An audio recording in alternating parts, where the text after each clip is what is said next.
nikmatnya kebaikan-kebaikan menjadi sempurna. Yang karena rahmatnya niat-niat baik hamba dapat terlaksana. Allahumma salli wa sallim ala khairil bariyah Sayyidina Muhammad ibn Abdullah wa ala alihi wa ashabihi wa man wala. Amma ba'd. Ya Allah, semoga salawat dan salam, berkah dan nikmat senantiasa Engkau curahkan untuk hamba kekasih-Mu, untuk baginda Nabi kita Muhammad alaihi salatu wassalam, untuk keluarga beliau, untuk istri-istri beliau, untuk putra-putri beliau, dan untuk seluruh sahabat Nabi.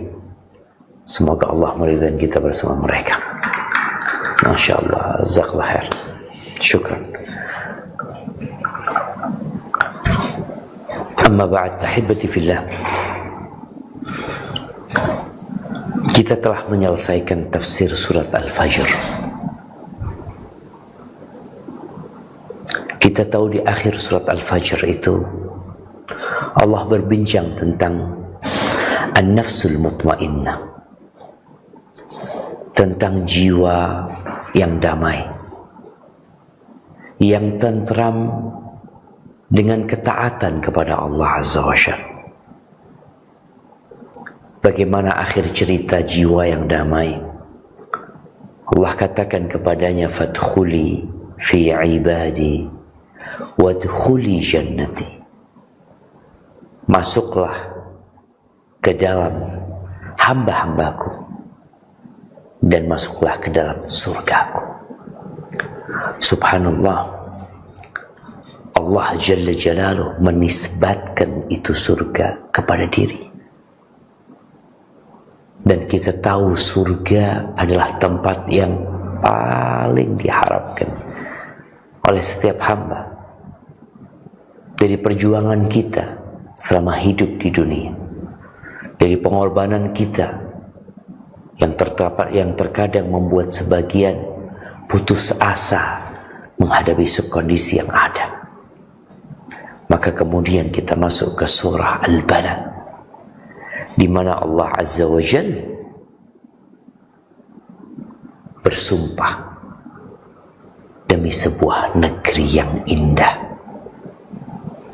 Allah juga ingin menjelaskan adanya jiwa-jiwa jahat yang perlu diluruskan agar mereka tidak salah dalam kehidupan ini. Nah, dan kita tahu surat Al-Balad ini adalah surah Makkiyah yang turunkan di kota Makkah, yang tetap stressingnya adalah bagaimana mengingatkan hamba untuk menguatkan iman kepada Sang Pencipta, iman kepada Allah, iman kepada kebenaran Rasul sallallahu alaihi wasallam, dan iman kepada hari kebangkitan. Barakallahu fiik, silakan dibaca. Nah. Bismillah. Tafsir Quran Surat Al-Balad min Kitabul Lubabut Tafsir min Ibnu Katsir, karya Dr. Abdullah bin Muhammad bin Abdurrahman bin Ishaq al-Syaikh rahimahullah ta'ala. Al-Balad, negeri, surat Makkiyah. Bismillahirrahmanirrahim. La uqsimu bihadzal balad wa anta hillum bihadzal balad wa walidin wa ma walad. Laqad khalaqnal insana fi kabad. Ayahsabu an lan yaqdir alaihi ahad. Yaqulu ahlaktu malan lubada. Ayahsabu an lam yarahu ahad. Alam naj'al lahu aynayn wa lisanan wa syafatayn wa hadainahu najdayn. Dengan menyebut nama Allah yang Maha Pemurah lagi Maha Penyayang, aku benar-benar bersumpah dengan kota ini, Mekah, dan kamu Muhammad bertempat di kota Mekah ini, dan demi bapa dan anaknya, sesungguhnya kami telah menciptakan manusia berada dalam susah payah. Apakah manusia itu menyangka bahwa sekali-kali tidak ada seorang pun yang berkuasa atasnya? Dia mengatakan, aku telah menghabiskan harta yang banyak. Apakah dia menyangka bahwa tidak ada seorang pun yang melihatnya? Bukankah kami telah memberikan kepadanya 2 buah mata, lidah dan 2 buah bibir, dan kami telah menunjukkan kepadanya 2 jalan. Barakallahu fikum. Ahibati fillah. Kita tahu ada banyak ayat yang telah kita baca yang dimulai dengan sumpah. Sejatinya Allah tidak perlu bersumpah, akan tetapi Allah ingin menegaskan kepada manusia, karena semua informasi yang disampaikan Allah adalah benar. Tapi Allah ingin mengingatkan manusia akan kebesaran yang dia gunakan untuk bersumpah. Kita tahu manusia tidak boleh bersumpah kecuali dengan nama Allah. Tapi Allah bersumpah dengan apa yang Allah kehendaki. Dan sumpah-sumpah Allah dalam rangka mengingatkan manusia. Wal fajr walayalin ashr. Allah bersumpah untuk mengingatkan manusia dengan kedudukan al-fajr, dengan kemuliaan 10 hari. Wa illa, semua informasi yang disampaikan Allah Azza wa Jalla adalah sebuah kebenaran. Maka di ayat ini ada 2 pendapat para ulama. La uqsimu, artinya Allah nggak bersumpah dengan negeri, enggak. Artinya ini sudah sesuatu yang agung yang nggak perlu disumpahi. Tapi makna yang kedua yang ditafsirkan oleh banyak ulama, enggak, Allah benar-benar bersumpah sebenarnya dengan negeri ini. Ada apa sebenarnya? Ada apa Allah bersumpah demi negeri ini? Ada apa Allah bersumpah demi Nabi SAW yang tinggal di negeri itu? Ada apa Allah bersumpah demi orang tua dan anak-anaknya? Ada apa? Ada sesuatu yang perlu diingatkan, karena manusia suka lupa. Manusia seringkali mengabaikan hal-hal yang besar. Dan sebaliknya, dia menjadikan sesuatu yang kecil dianggap besar sama dia. Kita akan baca tafsirnya. Nah, silahkan. Yang demikian itu merupakan sumpah dari Allah Subhanahu wa Ta'ala dengan kota Mekah, Ummul Qura, pada saat penghuni di sana dihalalkan, untuk mengingatkan akan keagungan dan kemuliaannya pada waktu penduduknya berihram. Dari Mujahid, Khusayb mengatakan, La uqsimu bihadzal balad, aku benar-benar bersumpah dengan kota ini, Mekah, yakni tidak ada penolakan atas mereka. Aku bersumpah dengan negeri ini karenanya. Syaib bin Bishr mengatakan dari Ikrimah dari Ibnu Abbas radhiyallahu anhuma, La uqsimu bihadzal balad, aku benar-benar bersumpah dengan kota ini, yakni kota Mekah. Barakallahu fikum. Ahibati fillah. Allah Azza wa Jalla bersumpah dengan kota Mekah, yang kita tahu kota Mekah ini tempat berpautnya hati. Bagaimana orang-orang yang hendak menuju ke kota Mekah, mereka harus melakukan perjalanan yang panjang, penuh dengan perjuangan dan pengorbanan untuk sampai ke kota Mekah. Tapi kita dapat melihat bagaimana orang yang sampai ke negeri itu lupa dengan segala keletihan, kepenatan, biaya, nafkah yang dikeluarkan.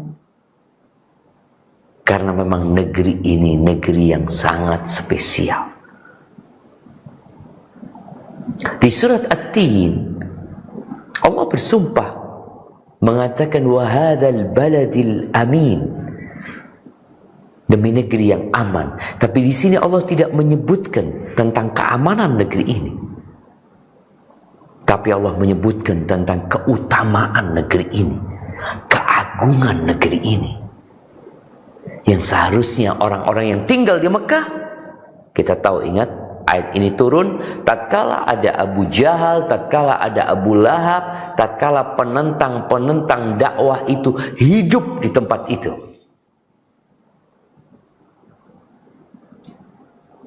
Mereka tidak menghargai kemuliaan Mekah. Mereka mengotori Mekah dengan berbagai macam ritual kesyirikan. Bahkan bagaimana ada 360 berhala yang berada di Ka'bah. Padahal negeri-negeri yang paling dicintai Allah Azza wa Jalla. Nah, jadi Allah benar-benar bersumpah dengan negeri ini, dengan Mekah, dengan Ummul Qura, yang menjadi pusatnya dunia pada hakikat. Hanya saja seperti yang kita kaji, umat Islam ini akhirnya mengekor kepada orang-orang barat, menyebutkan daerah Mekah itu Timur Tengah. Seakan-akan tengahnya dunia adalah Eropa. Dan semuanya diukur dari tempat mereka. Ada Timur Tengah, ada daerah Timur. Padahal kita tahu kalau kita di Indonesia, apa yang kita lihat dengan Mekah ini? Oh, Mekah ada di arah barat sana. Barakallahu fiik. Nah, dilanjutkan. Lalu wa antahillum bihadzal balad, dan kamu Muhammad bertempat di kota Mekah ini. Dia berkata, hai Muhammad, diperbolehkan bagimu untuk berperang di jalannya. Demikian itu pula yang diriwayatkan dari Sa'id bin Zubair, Abu Salih, Atiyah, Ad-Dhahak, Qatadah, As-Sudi, dan Ibnu Zaid. Mujahid mengutarakan, apa yang engkau dapatkan di dalamnya maka ia halal untukmu. Al-Hasan Al-Bashri mengatakan, Allah menghalalkannya untuk beliau sesaat dari waktu siang hari. Inilah makna yang mereka katakan, dan hal itu juga telah disebutkan oleh hadis yang kesahihannya disepakati. Inna hadzal balada harramahu Allahu yawma khalaqas samawati wal ard fa huwa haramun bi hurmatillah ila yaumil qiyamah la yuqtadu sajaruhu wa la yukhtalafu lah wa innama ukhillat li sa'atan min nahar wa qad 'adat hurmatuha al-yawm fa hurmatiha bil ams ala falyuballighi syahidul ghaib. Sesungguhnya negeri ini Mekah telah diharamkan, disucikan oleh Allah pada saat Dia menciptakan langit dan bumi, dan negeri tersebut tetap dalam keadaan haram suci dengan keharamannya, kesucian yang telah ditetapkan oleh Allah sampai hari kiamat kelak. Pepohonannya tidak boleh ditebang, tanamannya yang masih hidup pun tidak boleh dicabut. Pernah dihalalkan bagiku berperang di sana sesaat pada siang hari. Dan pada hari ini pengharamannya telah berlaku lagi, sebagaimana diharamkannya kemarin. Ketahuilah, hendaklah orang yang hadir pada hari ini menyampaikannya kepada orang yang tidak hadir. Adapun lafaz yang lain riwayat serupa disebutkan dengan redaksi tersebut. Fa'in ahadun tarakhasu bi qital Rasulillahi faqulu innallaha adina li rasulihi wa lam ya'dzal lakum. Apabila ada seseorang yang mencari-cari keringanan dengan dalil peperangan yang pernah dilakukan oleh Rasulullah SAW di tanah haram, maka katakanlah, sesungguhnya Allah mengizinkan bagi Rasulullah yang tidak mengizinkannya bagi kalian. Barakallahu fikum. Ahibati fillah. Ayat ini adalah salah satu tanda kenabian Nabi kita Muhammad alaihi salatu wassalam. Ayat ini turun di Mekah sebelum hijrahnya Rasul sallallahu alaihi wasallam. Kapan kota Mekah itu jadi halal buat Nabi alaihi salatu wassalam? Kapan? Tahun ke-8 Hijriah, di bulan Ramadan. Bayangin, lebih 10 tahun kira-kira. Allah menunjukkan bahwa negeri ini akan engkau tempati Muhammad SAW. Akan jadi halal buat dirimu. Kita tahu negeri itu negeri haram, tapi akan menjadi halal buat dirimu. Dan akan datang waktunya dan terbukti apa yang difirmankan Allah Azza wa Jalla terjadi di tahun ke-8 Hijriah di bulan Ramadan, di mana Nabi alaihi salatu wassalam menyuruh para sahabat untuk membunuh Ibn Khattal dan beberapa orang di antaranya, walaupun dia bergantungan dengan kiswahnya Ka'bah. Dan sejatinya Allah bersumpah demi nabinya alaihi salatu wassalam. Ahibati fillah, kalau kita lihat benda di antara bebatuan yang paling mulia adalah permata. Nah, tapi ketahuilah, di antara umat manusia yang Allah ciptakan, yang paling mulia adalah Nabi kita Muhammad alaihi salatu wassalam. Lebih afdol mana Nabi Muhammad dengan Nabi Ibrahim? Ya tentunya Nabi kita Muhammad SAW. Lebih afdol mana Nabi Muhammad dengan seluruh Nabi? Seluruh Nabi. Ini Nabi Muhammad SAW, kalau bicara keutamaan beliau dibandingkan dengan 25 Nabi dan Rasul, dikumpulkan Nabi Ibrahim, Nabi Adam, Nabi Nuh, Nabi Musa, Nabi Isa, Nabi Ismail, Nabi Ilyasa, Nabi Zakaria, Nabi Yunus, semuanya dikumpulkan. Kemudian Nabi kita Muhammad SAW ditaruh di satu timbangan. Lebih mulia mana? Lebih mulia Nabi kita Muhammad alaihi salatu wassalam. Ana sayyidu waladi Adam yawmal qiyamah wala fakhr. Kata Nabi kita alaihi salatu wassalam, aku adalah sayyidnya. Sayyid itu yang paling sempurna keutamaannya di antara anak-anak Adam semuanya. Dan Nabi mengucapkan itu bukan untuk berbangga diri, tapi untuk mengingatkan dengan nikmat Allah Azza wa Jalla. Nabi kita afdal dari semuanya, dari semua nabi-nabi. Kita lihat bagaimana Allah Jalla Jalaluh tidak pernah memanggil nabinya di dalam Al-Quran Karim dengan namanya. Makanya kalau dikatakan kenapa penyebutan nama Muhammad SAW hanya sedikit dalam Al-Quran Karim? Nah, karena Allah nggak pernah manggil nabinya dengan namanya. Allah memanggil nabinya dengan gelarnya, dengan jabatannya, dengan kedudukannya. Allah mengatakan, ya ayyuhan nabi lima tuharrimu ma ahallallahu lak. Ya ayyuhan nabi idza talaqtumun nisa. Ya ayyuhar rasul balligh. Subhanallah. Ini menunjukkan betapa agungnya Nabi kita Muhammad alaihi salatu wassalam, yang kita semua berharap berkumpul di bawah panji beliau alaihi salatu wassalam. Allah bersumpah mengatakan, wa anta hillum bihadzal balad.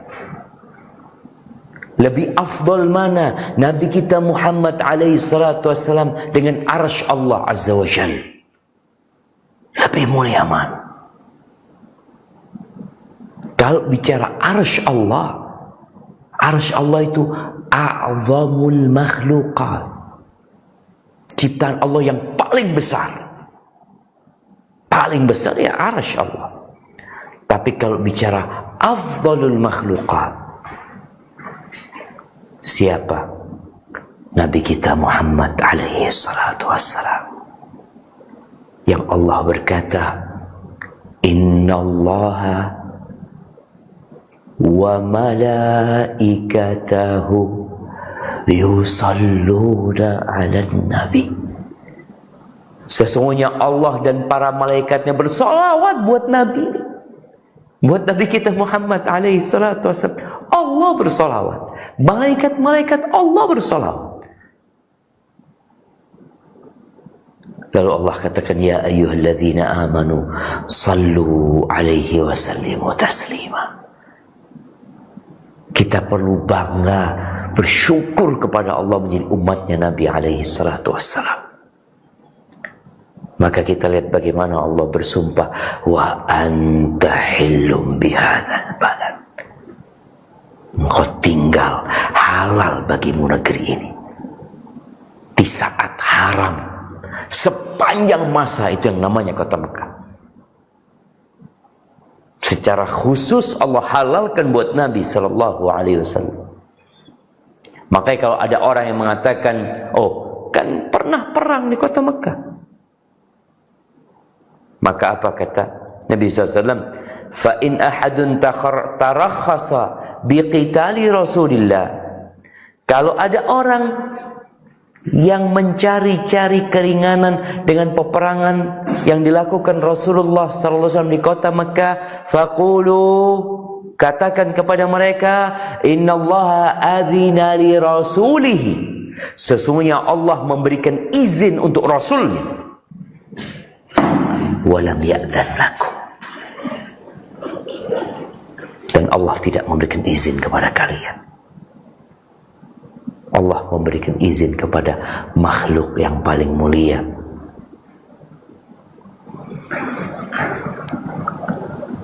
Yang semoga kita dikumpulkan bersama beliau di surganya, jemaah. Barakallahu fikum.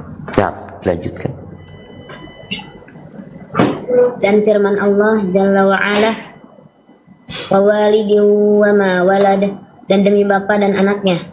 Mujahid, Abu Salih, Qatadah, Ad-Dhahhak, Sufyan Ats-Tsauri, Sa'id bin Zubair, As-Suddi, Al-Hasan Al-Basri, Husair, Sarhabil bin Sa'ad, dan selainnya berkata, yang dimaksud dengan bapa di sini adalah Adam, sedang anaknya adalah anak Adam. Pendapat Mujahid dan para sahabatnya inilah yang baik lagi kuat, karena sesudah Allah Tabaraka wa Ta'ala bersumpah dengan Ummul Qura, yaitu tempat-tempat yang didiami, dia bersumpah dengan orang yang mendiaminya, yaitu Adam, bapa umat manusia dan anak cucunya. Ibnu Jarir memilih berpendapat bahwa hal tersebut bersifat umum, yang mencakup setiap orang tua dan anaknya, dan pendapat ini pun mengandung kemungkinan. Barakallahu fikum, ahibati fillah. Nah, ada pendapat yang kedua yang tidak disebutkan di sini. Disebut oleh Ibnu Katsir ya dalam tafsirnya, wa qala Abu Imran Al-Juni huwa Ibrahim wa dzurriyyatuh. Yang dimaksud dengan bapak dan anaknya adalah Nabi Ibrahim dan anak keturunannya. Iya, ini mungkin yang lupa diterjemahkan. Adapun Ibnu Jarir memilih berpendapat bahwa hal tersebut bersifat umum. Naam, wa ikhtara Ibnu Jarir annahu 'am fi kulli walidin wa waladin. Mungkin dua-duanya mungkin. Kalau bicara wa walid demi bapak, dan kita tahu bicara Mekah, Nabi Ibrahim alaihissalam meletakkan putranya di kota Mekah, Nabi Ismail. Dan dari Ismail inilah keluar Sayyidu waladi Adam, anaknya Abi Adam yang paling mulia. Makanya sebagian ulama tafsir mengatakan dalam sumpah ini pun mengandung sumpah dengan Nabi Muhammad sallallahu alaihi wasallam, dengan ciptaan Allah yang paling mulia. Wa walid wa ma walad, menunjukkan bahwa Rasulullah SAW benar-benar makhluk yang paling dicintai Allah Azza wa Jalla. Bagaimana perjuangan Nabi SAW di kota Mekah, bagaimana beliau mengatakan ma'udhiya ahadun, gak ada orang yang disakiti seperti disakitinya aku. Bagaimana Nabi kita SAW tatkala tinggal di Mekah sebelum hijrah, beliau ditindas, beliau diganggu, bahkan ketika beliau sujud itu ari-ari onta diletakkan di pundak Nabi SAW, yang sejatinya kita semua siap untuk menebus Nabi dengan jiwa kita. Itu terjadi dengan Nabi SAW di kota Mekah situ. Jadi sumpah ini bisa bersifat umum bisa bersifat untuk Nabi Adam, untuk Nabi Ibrahim dan anak keturunannya yang tinggal di kota Mekah. Barakallahu fiik. Nah, dilanjutkan. Lalu firman Allah, laqad khalaqnal insana fi kabad. Sungguhnya kami telah menciptakan manusia berada dalam susah payah. Said bin Zubair berkata tentang fi kabad, yakni dalam kesusahan dan pencarian kehidupan. Ibnu Jarir memilih berpendapat bahwa yang dimaksud ialah berbagai urusan yang sulit lagi payah. Barakallahu fikum. Nah, mahibbati fillah. Manusia ini, kita kalau mau merenungkan penciptaan kita, perjalanan hidup kita, itu penuh dengan susah payah. Dimulai tatkala kita berada di perut ibunda kita. Bagaimana susahnya orang tua kita. Nanti check up ya, berangkat ke bidan, berangkat ke dokter. Bagaimana kesusahan yang dialami oleh seorang ibu, seorang ayah yang melihat istrinya perutnya semakin besar, yang jalannya semakin susah, yang mau istirahat, mau tidur pun udah gak seperti yang dulu. Ada kesusahan. Kita yang dalam perut juga seperti itu. Proses keluarnya manusia ke dunia ini itu penuh kesulitan, kesusahan, perjuangan yang terkadang merepoti orang banyak. Jadi kesusahan itu dirasakan oleh manusia dan orang-orang yang ada di sekitarnya. Itu yang terjadi dengan manusia. Jadi sejak di perut ibundanya sampai dia keluar, bagaimana tatkala dia keluar? Dia nggak bisa berbuat apa-apa. Kalau kita melihat anaknya ayam keluar dari telur, dia langsung bisa jalan. Bisa cari makan sendiri. Ditinggal sama emaknya, dia lari di belakangnya. Dan kita bisa melihat bagaimana anak-anak ayam itu bisa hidup tanpa orang tua. Tapi manusia nggak bisa. Harus ada yang merawatnya. Harus ada yang membantunya membersihkan kotorannya. Supaya kita sadar tentang diri kita. Yang nantinya hasilnya kita nggak jadi angkuh, nggak jadi congkak. Seperti yang Allah sebutkan dalam ayat selanjutnya. Kita nggak bisa memasukkan makanan sendiri. Makan belum bisa. Kita harus ada yang nyusuin. Ketika kita mengeluarkan kotoran harus ada yang membersihkan. Kita belum bisa berbalik, diajarin berbalik. Kita belum bisa duduk, diajarin duduk. Belum bisa berdiri, diajarin berdiri. Belum bisa berjalan, diajarin berjalan. Belum bisa ngomong, diajarin ngomong. Susah payah ini dijalani oleh manusia. Kemudian ketika dia mulai sudah bisa belajar, bagaimana dia susah untuk diajarin. Orang tuanya ngajarin A, B, T, T, A, B, C, D. Hubungan dia sama gurunya, nyusahkan gurunya, gurunya kerepotan dengan anaknya. Kemudian setelah itu bagaimana hidup bersama kawan-kawannya, ribut, kadangkala berantem, kadangkala ininya diambil, sandalnya hilang. Allahu Akbar. Ini anak-anak. Ketika dia mulai dewasa, mulai bekerja, kadangkala melamar kerja di sini nggak diterima, ke sana nggak diterima, sudah diterima, belum harus bekerja, meninggalkan rumahnya, naik motor, kena macet, kena hujan, kadangkala terjadi tabrakan. Laqad khalaqnal insana fi kabad. Bagaimana terus dia ketika dia menjadi tua atau ketika dia mau menikah, repot cari istri, ditolak. Kadang kalau sudah menikah, kerepotan lagi, ya Allah, ngurusin bininya yang mau lahiran seperti dulu, bapaknya ngurusin dia. Ketika anak itu udah lahir, kerepotan lagi cari biaya untuk kelahirannya, ngurusin kelahirannya, ngantarkan ke dokter. Laqad khalaqnal insana fi kabad. Ketika dia sudah tua renta, Ada yang harus naik kursi roda. Ada yang nggak bisa duduk di bawah. Ada yang nggak bisa makan nasi. Ada yang nggak bisa makan ini dan itu. Laqad khalaqnal insana fi kabad. Sampai ketika mati pun, bagaimana kesusahan itu dialami oleh manusia. Nggak bisa dia ke kuburan sendiri. Nggak bisa dia mandi sendiri. Nggak bisa dia pakai baju sendiri. Dikafanin, disolatin, diangkat, dikuburkan. Laqad khalaqnal insana fi kabad. Maka gimana manusia akan sombong, akan angkuh?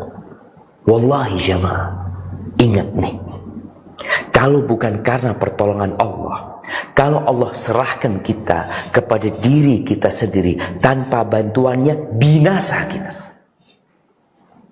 Kita akan binasa. Makanya kenapa dalam sholat kita mengatakan iyyaka na'budu wa iyyaka nasta'in, karena tanpa bantuan Allah kita nggak akan bisa beribadah.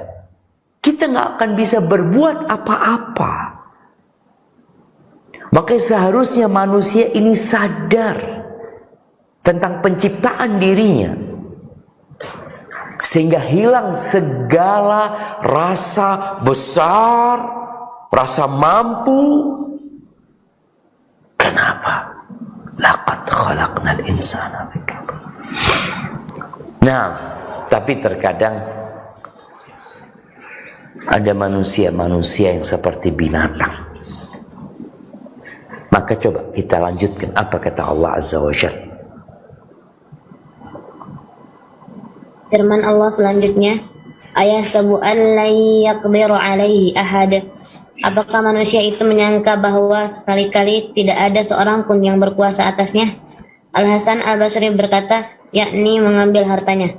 Mengenai firman-Nya ini, ayahsabu an la yaqdiru alaihi ahad. Apakah manusia itu menyangka bahwa sekali-kali tidak ada seorang pun yang berkuasa atasnya? Qatadah mengatakan, anak Adam mengira bahwa mereka tidak akan ditanya ihwal harta tersebut, dari mana dia memperolehnya dan kemana dia menyalurkannya. Tentang firman Allah Jalla wa'ala, ayahsabu an la yaqdiru alaihi ahad. Apakah manusia itu menyangka bahwa sekali-kali tidak ada seorang pun yang berkuasa atasnya? As-Sudi mengungkapkan perihal penjelasan ayat tersebut. Lafaz ahad di sini adalah Allah Azza wa Jalla. Barakallahu fikum. Nih, manusia yang diciptakan fi kabad, tak kala dia mendapatkan kekayaan, sukses dalam hidupnya, menjadi seorang pejabat, menjadi orang terhormat, menjadi orang yang mungkin mengumpulkan, bekerja, mendapatkannya dengan keringat dan susah payah. Disinilah manusia. Bagaimana Allah Azza wa Jalla katakan di surat Al-Alaq, innal insana la yatgha ar-ra'ahu istaghna. Sesungguhnya merasa nggak ada yang dapat berkuasa atas dirimu.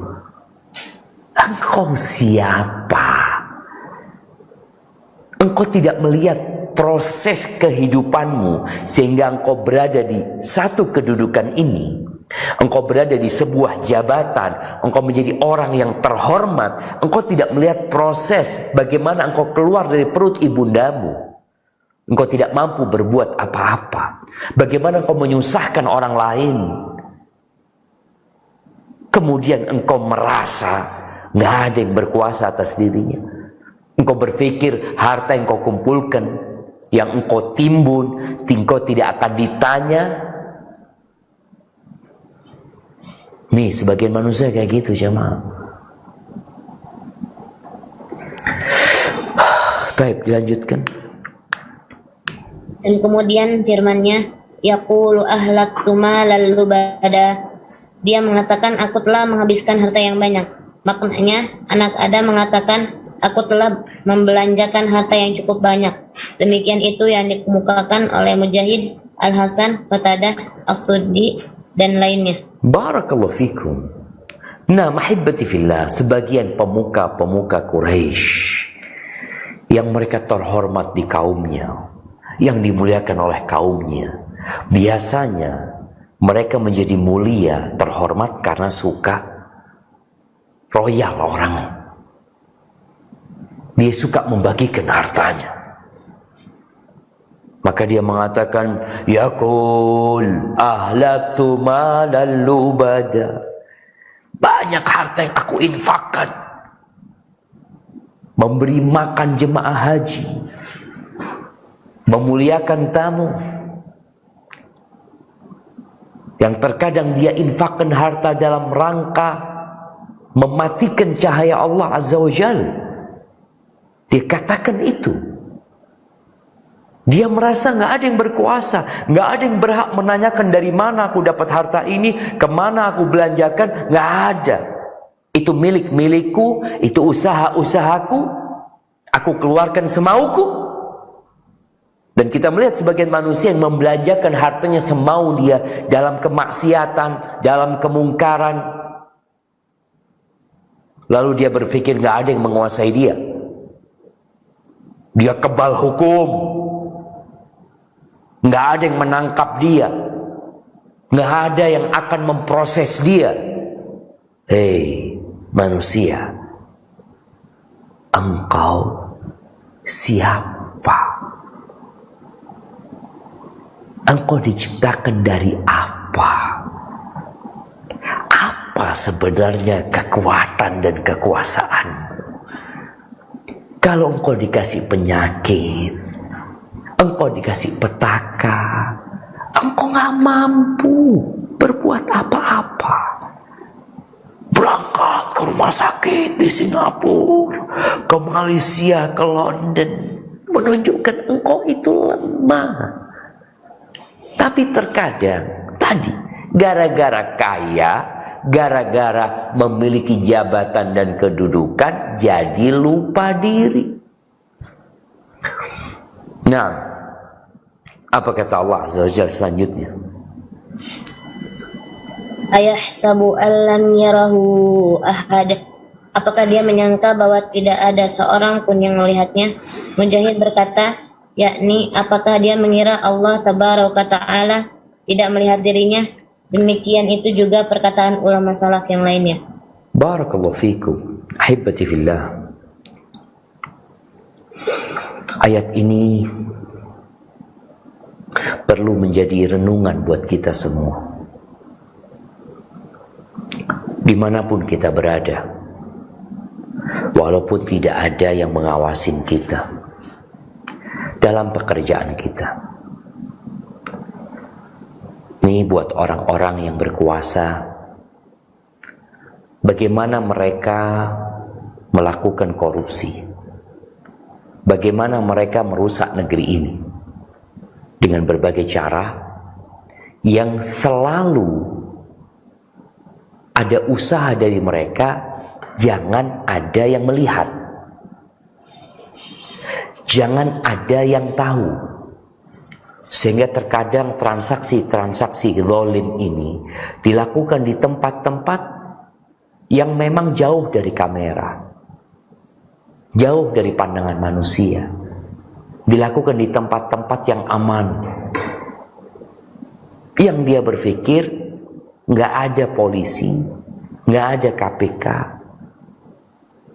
Kata Allah, ayahsabu allam yarahu ahad. Dia merasa tidak diawasin sama Allah, nggak dilihat sama Allah ketika engkau melakukan itu. Aman. Innallaha kana 'alaikum raqiba. Dimanapun kau berada, Allah senantiasa mengawasi. Bagaimana ketika Nabi Musa bersama Nabi Harun diperintahkan untuk menghadap Fir'aun, untuk berdakwah, menyeru Fir'aun. Allah katakan, innani ma'akuma asma'u wa ara. Aku bersama kalian, mendengar dan mengawasi kalian, melihat kalian. Ahibati fillah, Allah itu melihat semut hitam yang berjalan di malam yang gelap gulita di atas batu yang hitam. Allah melihat aliran darah dari seekor nyamuk di malam yang gelap gulita yang dia sedang meminum darah. Allah melihat bagaimana darah itu keluar. Allah melihat bagaimana sumsum yang ada di nyamuk ini. Nggak ada yang tersembunyi. La yakhfa alaihi syai' fil ardi wala fis sama. Cuma sekali lagi ada manusia-manusia yang ketika dia berbuat semena-mena, dia merasa nggak ada yang ngawasi. Dia merasa ini milikku, aku berkuasa, aku bisa berbuat apa yang aku kehendaki. Maka Allah katakan, ayahsabu an lam yarahu ahad. Kau yang merasa nggak diawasi nama Allah. Nah, lalu Allah ingatkan manusia ini dengan apa yang Allah berikan. Barakallahu fiik. Lanjutkan. Dan ayatnya, alam naj'al lahu ainain. Bukankah kami telah memberikan kepadanya 2 buah mata, yakni melihat dengan keduanya, walisana dan lidah, yakni dengannya dia berbicara sehingga dia dapat mengungkapkan apa yang ada dalam hati kecilnya. Wasyafatain dan 2 buah bibir. Dengan kedua bibir itu dia meminta bantuan untuk dapat berbicara, memakan makanan sekaligus untuk memperindah wajah dan mulutnya. Barakallahu fiik. Nih, yang merasa berkuasa, yang merasa mampu berbuat semaunya, yang merasa mampu bisa untuk melakukan tindakan semena-mena. Engkau lihat kedua matamu itu, dapat dari mana engkau? Engkau lihat ada retina, engkau lihat ada hitamnya, engkau lihat ada putihnya. Siapa yang membuatkan itu untuk dirimu? Orang tuamu? Penduduk negeri ini? Laboratorium mana yang mengeluarkan 2 mata untuk dirimu? Dari mana engkau mendapatkannya? Bagaimana engkau mengusahakannya? Berapa uang, berapa harta yang kau keluarkan untuk mendapatkan kedua mata itu? Usaha apa yang kau lakukan? Olahraga apa yang kau jalankan untuk mendapatkan kedua mata itu? Alam naj'al lahu ainain. Kami, kata Allah, yang menjadikan baginya 2 mata, yang dengannya dia bisa melihat. Itu siapa yang bikin? Patung-patung, berhala-berhala, matahari, gunung, lautan? Allah Rabbul Alamin. Maka manusia yang merasa congkak, yang sombong, yang ujub, lihatlah, lihat kedua mata. Engkau ambil handphonemu, engkau lihat kedua matamu. Made in mana? Pabrikan mana? Diimpor dari mana? Nggak ada. Mungkin kau ketika melihat handphonemu yang mahal, engkau lihat mobil listrikmu, Tesla mungkin. Engkau melihat gaya pakaianmu dengan harga yang mahal, lihat kedua matamu. Beli di mana? Agar manusia sadar bahwa semua hartamu, semua kekuasaanmu, semua anak buahmu, semua prajuritmu, kalau dikumpulkan semuanya, mereka tidak akan dapat membuatkan bagi dirimu 2 mata. 1 mata. Nggak akan bisa, jemaah. Maka Allah ingatkan, alam naj'al lahu ainain. Siapa yang bikin itu? Kami. Bukankah kami yang buatkan buat engkau kedua mata itu? Walisanan, lisan, engkau bisa berbicara, engkau bisa merasa dengan lisanmu. Dari rumah sakit mana engkau mendapatkannya? Dokter mana yang membuatkannya untuk dirimu? Nih manusia yang mengatakan canggih mereka, semakin modern hidupnya. Dia bisa bikin ini, bikin itu, walisanan. Bikin di mana kau lisan? Nah, ilmuwan mana yang berhasil membuat lisan? Kau lihat lisan ini. Di tengah-tengah belantara Papua, bayi-bayi lahir dengan lisan. Engkau berangkat menuju ke hiruk-pikuk kota New York, engkau akan melihat bayi lahir di sana dengan lisan. Engkau melihat orang-orang yang berbicara, yang menjadi juru bicara, yang pandai berbicara dengan fasih. Dia ngomong. Di mana dia dapat tulisan? Di Shopee dia beli, di Tokopedia, di Alibaba, di Amazon kiranya. Allah ingatkan manusia, walisanan. Engkau bisa ngomong, itu siapa yang kasih? Wasyafatain, dua bibir. Bayangin gimana kalau Allah jadikan engkau, Allah ciptakan dirimu tanpa dua bibir. Kita melihat ada anak-anak yang lahir sumbing, masih ada bibirnya, hanya terbelah bibirnya. Gimana kalau Allah tidak berikan bibir kepada kita?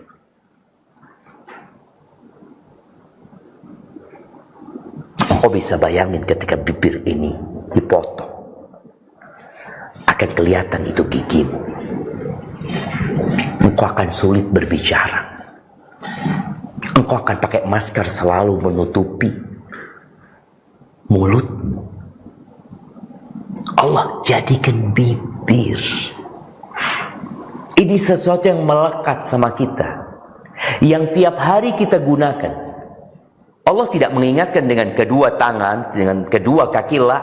Allah mengingatkan dengan kedua mata. Nikmat yang agung yang ada pada diri manusia, Allah ingatkan dengan kedua bibir dan lisan yang tiap hari engkau berbicara, engkau makan, engkau minum. Lalu engkau mau congkak, mau sombong dengan apa yang Allah berikan kepada dirimu.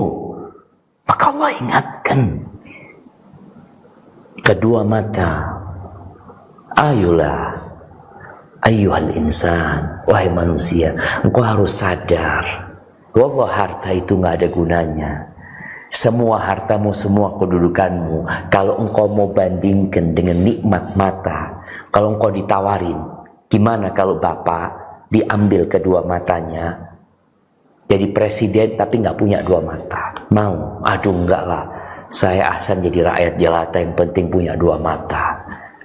Gimana kalau bapak jadi jenderal bintang 4 tapi gak punya bibir bapak? Udah gak punya bibir, gak punya lisan juga, bisa ngelihat. Mau bapak? Oh enggak lah. Tapi kadangkala kita terlalu berlebihan menghargai nikmat dunia, sehingga merasa seakan-akan Allah tidak berbuat baik kepada dia. Allah ingatkan jemaah. Barakallahu fiik. Nah, dilanjutkan. Wahadainahun najdain, dan kami telah menunjukkan kepadanya dua jalan. Yang dimaksudkan ialah dua jalan. Sufyan Ats-Tsauri menukilkan dari Abdullah yakni bin Mas'ud bahwa arti wahadainahun najdain, dan kami telah menunjukkan kepadanya dua jalan, adalah kebaikan dan keburukan. Demikianlah yang diriwayatkan dari Ali, Ibnu Abbas, Mujahid, Ikrimah, Abu Wail, Abu Salih, Muhammad bin Ka'ab, Ad-Dhahak, Atta al-Khurasani. Adapun perbandingan ayat ini adalah firman-Nya, Inna khalaqanal insana min nutfatin amsyaj. فجعلناه سميعا بصيرا إنا هديناه السبيل إما شاكرا وإما كفورا. Sungguhnya kami telah menciptakan manusia dari setetes mani yang bercampur, yang kami hendak mengujinya dengan perintah dan larangan. Karena itu kami jadikan dia mendengar dan melihat. Sungguhnya kami telah menunjukinya jalan yang lurus, ada yang bersyukur dan ada pula yang kafir. Barakallahu fikum. Nah, mahibbati fillah, Allah berikan kepada manusia akal. Allah tunjukin jalan kebaikan dan jalan keburukan. Allah telah tunjukkan. Allah berikan pilihan kepada manusia, sehingga manusia bebas memilih. Bagaimana Allah Azza wa Jalla utus para rasul dengan kitab, dengan penjelasan.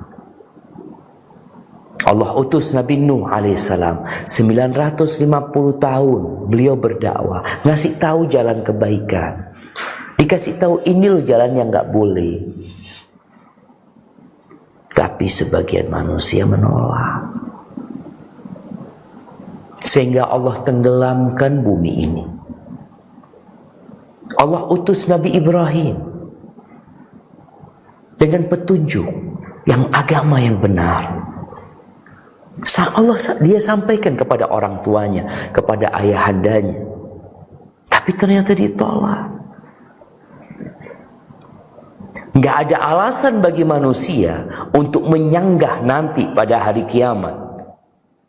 Ya, mereka akan mengatakan ma ja'ana min nadhir, nggak ada utusan yang dikirim kepada kami. Allah jelaskan wa hadainahun najdain, kami sudah kasih petunjuk sama dia dua jalan, yang baik dan yang buruk. Dan bagaimana disebutkan di sini di surat Al-Insan, surat Al-Insan, surat manusia. Apa kata Allah? Inna khalaqnal insana, sesungguhnya kami yang menciptakan manusia. Dari apa manusia ini? Min nutfatin amsyaj, dari air mani yang bercampur. Nabtali, kami akan memberikan ujian. Kami jadikan manusia sami'an basir, bisa mendengar dan bisa melihat. Artinya manusia itu bisa memahami omongan, bisa melihat mana yang benar, mana yang salah. Inna hadainahu sabil, kami kasih petunjuk kepada manusia itu. Tapi semua kembali kepada dirimu. Imma syakiran wa imma kafura. Mau jadi orang yang bersyukur atau mau jadi orang kafir. Udah dikasih petunjuk. Tapi yang jelas, bagaimana Allah ceritakan di surat Al-Mulk tentang manusia ini. Tatkala mereka mendapatkan balasan dari apa yang mereka perbuat selama hidup di dunia. Mereka tidak mengikuti jalan kebenaran, mereka mau mengikuti nafsunya, kemauannya, lupa dengan petunjuk yang Allah berikan. Udah dikasih tahu belok kanan, enggak, dia lurus. Belok kanan. Apa kata mereka? Waqalu law kunna nasma'u aw na'qil ma kunna fi ashabis sa'ir. Setiap mereka itu dilemparkan ke neraka. Malaikat itu tanya, alam ya'tikum nadhir? Qalu bala qad ja'ana nadhirun fakadzabna. Datang, cuma kami mendustakan. Pada akhirnya mereka mengatakan, kalau kami mau mendengarkan. Nih sebagian orang itu nggak mau dengerin. Kajian-kajian nggak mau dengerin. Petuah-petuah, nasihat-nasihat nggak mau dengerin. Dia dengerin musik, dia tonton film, dia main game, peringatan-peringatan Allah diabaikan sama dia. Yang kelak pada suatu saat mereka akan mengatakan, lau kunna nasma, kalau dulu kami mau mendengarkan, au naqil, mau memikirkan, mau berhenti merenungkan sejenak tentang kehidupan ini, nasihat-nasihat yang disampaikan, ma kunna fi ashabis sa'ir, nggak mungkin kami jadi penghuni neraka. Kenapa? Karena Allah udah kasih tahu gitu loh jemaah. Bagaimana ketika seorang atasan, bos mengatakan kepada anak buahnya, engkau bawa barang ini ke tempat fulan. Jalannya, ingat, nanti engkau akan jalan lurus, di situ ada pertigaan. Engkau ambil yang ke kanan. Jalannya rusak. Jalannya nggak nyaman. Tapi memang itu yang menyampaikan ke tempat tujuan. Yang lurus jalannya bagus, yang ke kiri jalannya bagus. Tapi ingat, engkau ambil yang kanan. Rusak jalannya, banyak berlobang, pelan-pelan jalannya. Baca doa bismillah selamat. Ketika sampai ke pertigaan nih orang yang lihat tuh jalan, dia tergoda ngelihat yang lurus, ya Allah jalannya bagus, kanan kirinya pemandangannya indah. Lihat yang kiri, oh sama juga gitu loh, bagus juga deh jalannya. Kanan, aduh naudzubillah. Engkau pilih mana? Ketika engkau milih yang lurus, tidak sesuai dengan petunjuk, engkau tidak akan pernah sampai ke tujuan. Terakhir, engkau akan mengatakan, lau kunna nasma au naqil. Kalau kita mau mendengarkan, kita mau memikirkan, kita nggak bakal masuk neraka. Barakallahu fiik, ahibati fillah. Nah, insyaallah kita akan lanjutkan pada pertemuan yang akan datang. Setengah dari surat Al-Balad ini mungkin kita masuk ke sesi tanya jawab. Barakallahu fiikum. Tafsir surat Al-Fajr. Kita baca tuh firman Allah, fa ammal insan idza mabtalahu rabbuhu fa akramahu wa na'amahu fa yaqulu rabbi akraman. Ada orang yang standarnya dunia. Dia kalau melihat Allah berikan kepada dia kecantikan, ketampanan, Allah muliakan dengan harta, kedudukan, dia merasa Allah memuliakan aku. Tapi kalau disempitkan rezekinya, urusannya disusahkan, dia mengatakan Allah menghinakan aku. Kita harus tahu bahwa dunia ini nggak boleh jadi tolak ukur kemuliaan. Kalau dikatakan oh, itu orang cantik ya, kok bisa Allah kasih kecantikan sama orang ini ya, padahal dia nggak pakai jilbab ini dan itu. Ahibati fillah, innallaha yu'ti dunya man yuhibbu wa man la yuhib. Allah berbagi dunia kepada semua orang. Yang Allah cinta, yang Allah nggak suka, Allah kasih. Makanya kadang-kadang kita melihat ada orang-orang yang tidak beriman, yang tidak pernah sujud, bukan bicara jilbab, nggak pernah sujud. Orangnya cantik, perawakannya indah, hartanya banyak. Terus bagaimana kita memandangnya? Kata Allah, "Fala tu'jibka." Jangan engkau takjub sama mereka. Itu jadi azab buat mereka sebenarnya. Itu jadi azab. Maka kalau kita melihat orang yang Allah berikan kepadanya kelebihan dari sisi dunia, tapi ternyata Allah tidak berikan hidayah kepadanya, di sini seharusnya kita memandang, ya Allah, bantulah hamba untuk mensyukuri nikmat yang kau berikan kepada hamba, ya Allah. Karena nikmat hidayah dengan nikmat harta, dengan nikmat wajah yang cantik, gak sebandingnya. Maka kita tatkala itu adalah memandang kepada nikmat hidayah yang Allah berikan kepada kita.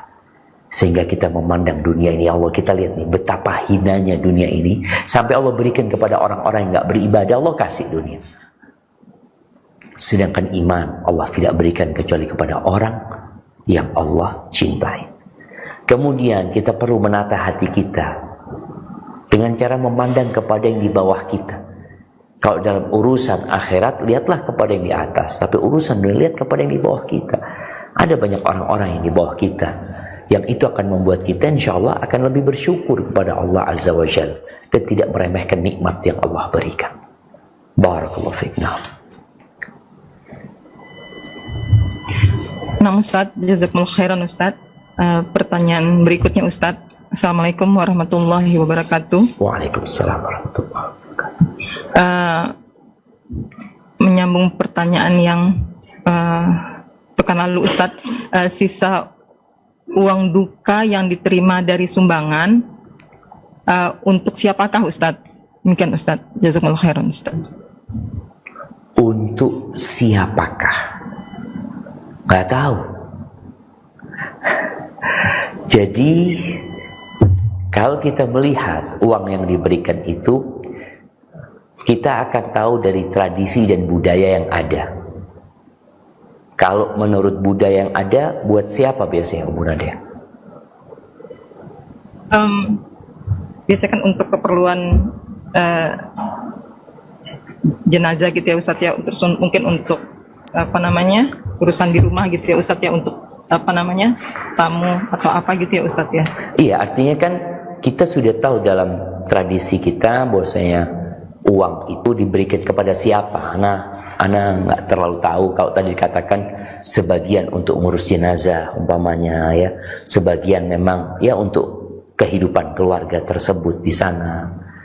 Jadi boleh jadi sisa uangnya nanti itu akan diberikan kepada ahli warisnya, umpamanya seperti itu. Maka tinggal dilihat budaya dan tradisi yang ada, untuk siapa uang tersebut, uang duka tersebut, sehingga kita tidak salah menggunakannya. Barakallahu fiik. Nama Ustadz, jazakumullah khairan Ustadz. Pertanyaan berikutnya Ustadz. Assalamualaikum warahmatullahi wabarakatuh. Waalaikumsalam warahmatullahi wabarakatuh. Kadang kita bisa mengingatkan orang lain, tapi untuk diri sendiri kita malah sulit gitu Ustadz. Mohon nasihatnya Ustadz. Jazakumullah khairan Ustadz. Barakallahu fiik. Iya, ahibati fillah. Tujuan kita belajar ngaji itu bukan untuk orang lain. Makanya Al-Imam Ahmad menyebutkan menuntut ilmu itu la ya'diluhu syai', enggak ada amalan yang dapat menandingi menuntut ilmu ini. Idza sahhatin niyah, kalau niatnya benar. Niatnya benar. Nah, ditanya Imam gimana memperbaiki niat itu gimana? Niat yang pertama adalah mengangkat kebodohan dari diri kita. Yang nggak ngerti supaya bisa ngerti. Yang tidak mengamalkan supaya bisa mengamalkan.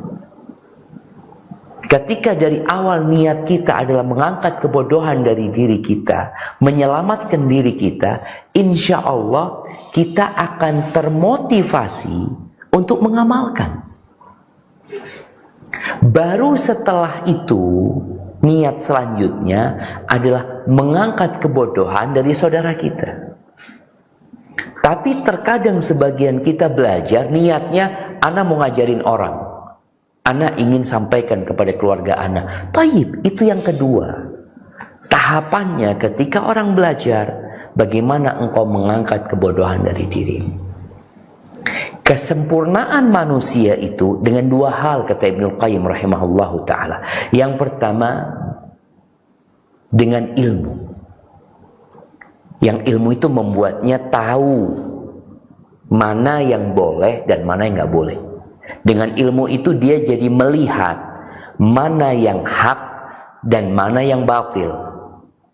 Sekedar tahu nggak berguna kalau nggak diamalin. Maka kesempurnaan yang kedua itu adalah semangat untuk mengamalkan ilmu tadi. Jadi kalau sekedar berilmu untuk berdakwah, untuk menyampaikan kepada manusia, ya dia akan menjadi seperti lilin yang menerangi tapi dia sendiri terbakar. Maka bagaimana caranya? Tatkala tadi disampaikan, kita itu ngasih nasihat orang mudah, Ustaz. Tapi sama diri sendiri berat kadangkala. Ya perlu kita berdoa. Sekali lagi manusia itu lemah. Bagaimana Allah Azza wa Jalla katakan laqad khalaqnal insana fi kabad. Kalau Allah menyerahkan kita kepada diri kita sendiri, kepada kemampuan kita, kepada kecerdasan kita, kepada semangat kita, binasa kita jemaah. Maka seorang muslim tidak boleh terlepas dari bantuan Allah sekejap mata pun. Bagaimana sebuah doa yang diajarkan Nabi SAW, Ya Hayyu Ya Qayyum birahmatika astaghith fala takilni ila nafsi tarfata'in. Jangan kau serahkan aku kepada diriku sendiri ya Allah sekejap mata pun. Jangan. Maka kita perlu minta tolong sama Allah. Nabi SAW ketika mengatakan kepada para sahabatnya, kalian kepingin semangat beribadah, berdoa kepada Allah. Kata Nabi SAW, qulu, katakan, Allahumma inna ala syukrika wa dzikrika wa husni ibadati. Katakan itu, minta tolong sama Allah Azza wa Jalla. Wallahi jamaah, selalu memohon kepada Allah Azza wa Jalla, mohon ampun sama Allah, karena kita tahu di antara yang membuat orang jadi lemah, jadi tidak mampu melakukan ketaatan, dosa. Berbanyak istighfar, terus istighfar, mohon ampun sama Allah. Semoga dengan cara seperti itu kita dikasih kekuatan sama Allah, sehingga kita bisa melaksanakan nasihat-nasihat yang kita sampaikan kepada orang lain yang terkadang kita sendiri belum mampu melakukannya. Barakallahu fikna. Ustaz, jazakumullah khairan Ustaz. Ini ada yang ingin bertanya langsung, tafadholi Ummu Fatin. Syukran mulia. Assalamualaikum Ustaz. Waalaikumsalam warahmatullahi wabarakatuh. Barakallahu fikna. Tafadhali. Baik, barakallahu Ustaz. Ana punya 2 pertanyaan ya Ustaz ya. Bismillah. Pertanyaan yang pertama, surga dan nerakanya seorang istri adalah bagaimana cara dia beradaptasi dengan suaminya. Nah, batasan-batasan sampai dia dikatakan kufur terhadap suaminya itu seperti apa ya Ustaz? Apa karena dia membangkang atau sampai terucap kata-kata sesungguhnya kamu tidak pernah membahagiakan saya seumur hidup saya, meskipun kebaikan-kebaikan suami udah banyak. Yang kedua, Ana lupa persisnya perkataan Ibnu Qayyim yang gini Ustaz ya. Fajirnya ahlu sunnah itu berada di surga, tapi ahli ibadahnya, orang-orang yang tidak menjalankan sesuai dengan tuntunan Rasulullah itu adanya di jurang-jurang neraka. Gimana? Itu seperti apa Ustaz gambarnya? Fajirnya ahlu sunnah itu berada di surga, kurang lebih seperti itu. Anda nggak tahu persisnya Ustaz ya, lupa. Ya. Dan fajir dan ahli ibadahnya, orang-orang yang tidak menjalankan sesuai dengan tuntunan Rasulullah itu adanya di jurang-jurangnya neraka. Barakallahu Gitu fiik. aja Ustaz. Nah, ahibati fillah, ini bicara yang pertama masalah nusyuz, wallati takhafuna nusyuzahuma. Dan kita tahu ada perempuan-perempuan yang nusyuz. Apa sih makna nusyuz ya? Nusyuz itu adalah tidak taat, nggak nurut sama suaminya, tidak melaksanakan kewajiban-kewajiban dia. Hanya saja kalau bicara tingkatan-tingkatan nusyuz ini macam-macam.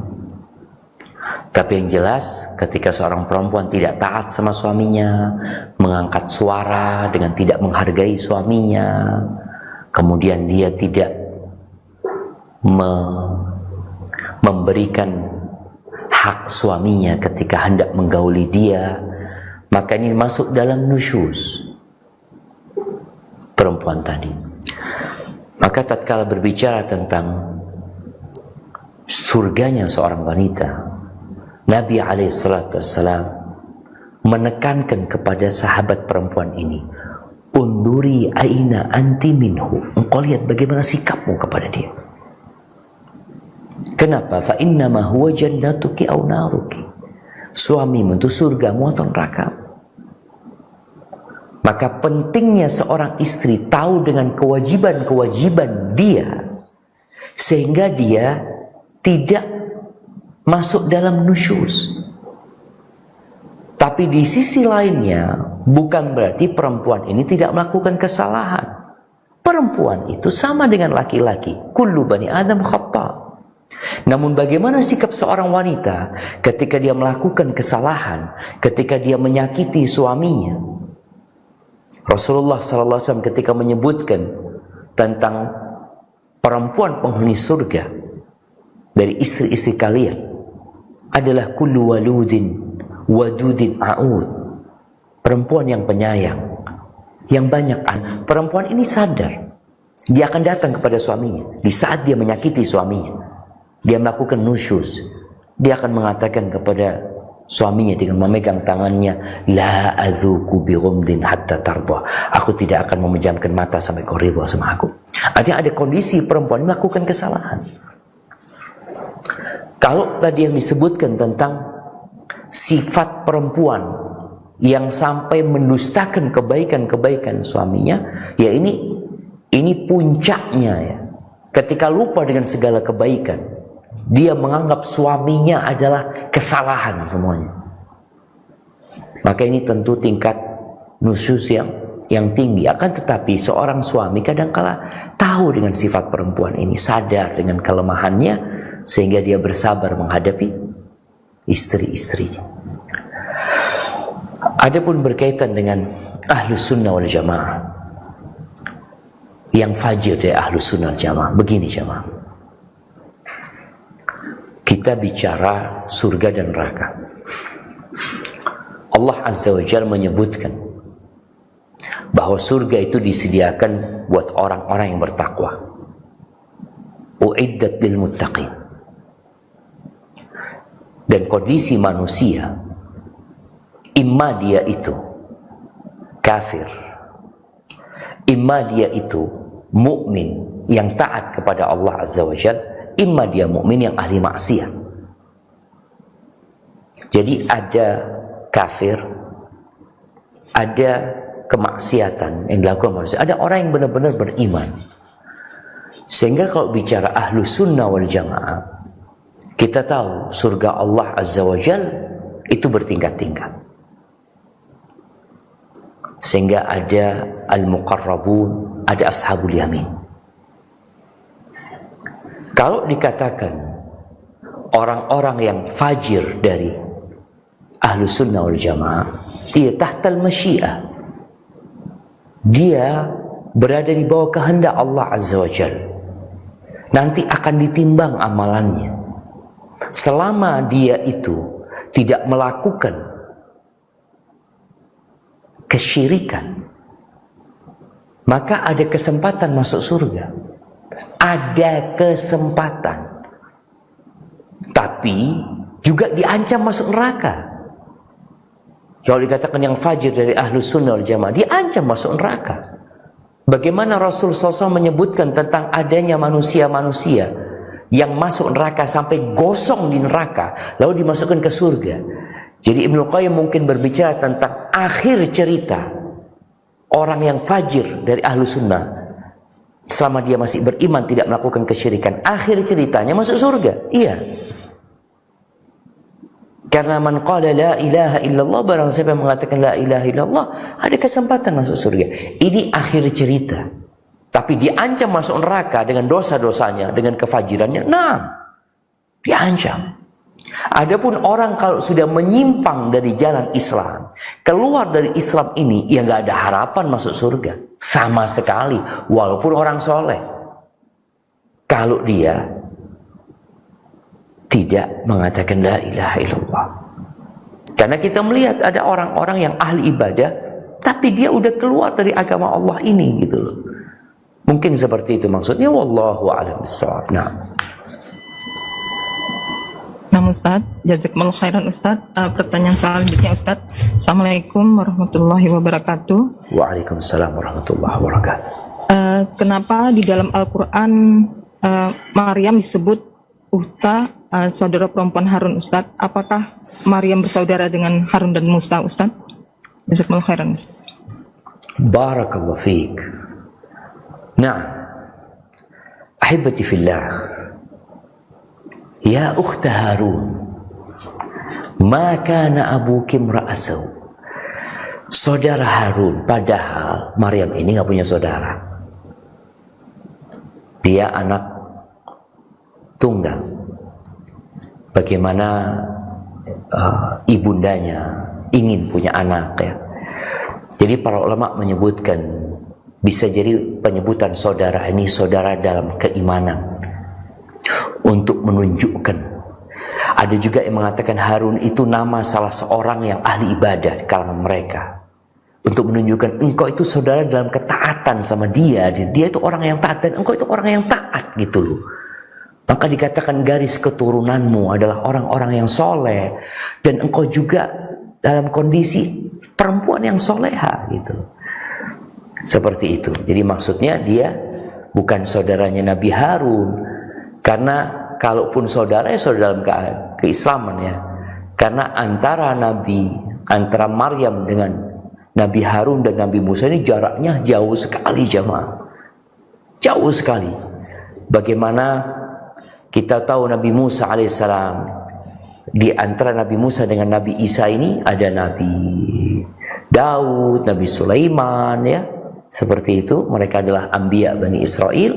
Kemudian baru kepada Nabi Isa alaihissalam, ibunda Maryam. Jadi penyebutan itu boleh jadi disebutkan di beberapa tafsir. Semoga anda nggak salah. Ada Harun orang yang taat kepada Allah Azza wa Jal, atau Nabi Harun sendiri yang menunjukkan dia adalah anak keturunan orang-orang yang soleh, yang seharusnya engkau tidak melakukan ini gitu loh. Kenapa kok kemudian engkau punya anak tanpa bapak gitu. Hadza wallahu a'lam bissawab. Nah, Ustaz, jazakumullah khairan, Ustaz. Pertanyaan selanjutnya, Assalamualaikum warahmatullahi wabarakatuh. Waalaikumsalam warahmatullahi wabarakatuh. Ustaz, kan tobat nasuha itu bertobat dan tidak akan diulangi lagi. Saat itu kita bertobat, Ustaz, tapi setelah itu diulangi lagi kesalahannya. Apakah tobat pada saat sebelumnya itu diterima, Ustaz? Jazakumullah khairan, Ustaz. Barakallahu fiik. Nah, ahibati fillah, di antara kelemahan manusia, dia berbuat dosa. Dia makhluk yang lemah. Manusia berbuat dosa aja, ada yang ngaku Tuhan. Bayangin, dengan segala dosa yang dia lakukan, dengan kelemahan dia, masih ada yang ngaku Tuhan seperti Fir'aun. Gimana kalau dia nggak berbuat dosa gitu? Maka sejatinya ada hikmah besar dari dosa ini, agar engkau selalu kembali kepada Allah Azza wa Jalla, agar engkau tidak ujub dengan amal soleh, agar engkau terus beristighfar memohon ampun kepada Sang Pencipta. Terus bagaimana kalau kita berbuat dosa, kemudian kita bertobat, lalu kita berbuat dosa lagi, lalu kita bertobat lagi? Apakah tobat kita yang pertama diterima sama Allah Azza wa Jalla atau enggak?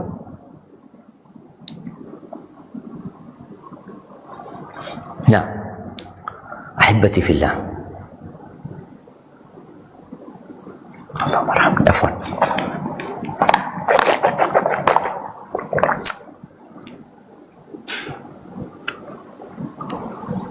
Apabila